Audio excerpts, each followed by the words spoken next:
Women, on a serious note, do you are particularly well versed because you are asking them. But does it happen that a woman asks you about how to masturbate?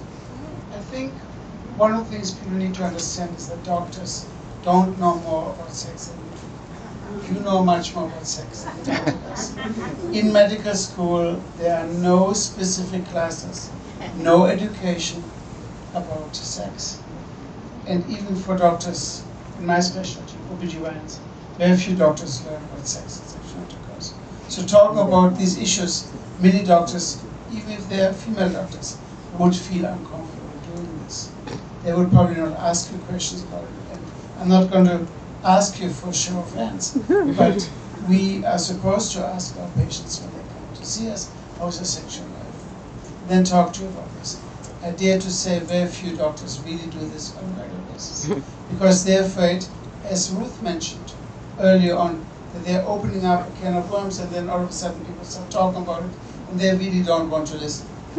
So one of the things we talk in our book about is about improving your communications, improving your communication with your doctor.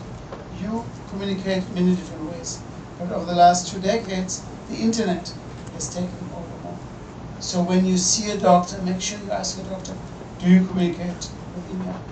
Do you have a secure email address or secure way for me to communicate with you by email? So I can ask you questions and you can respond to them in a secure way.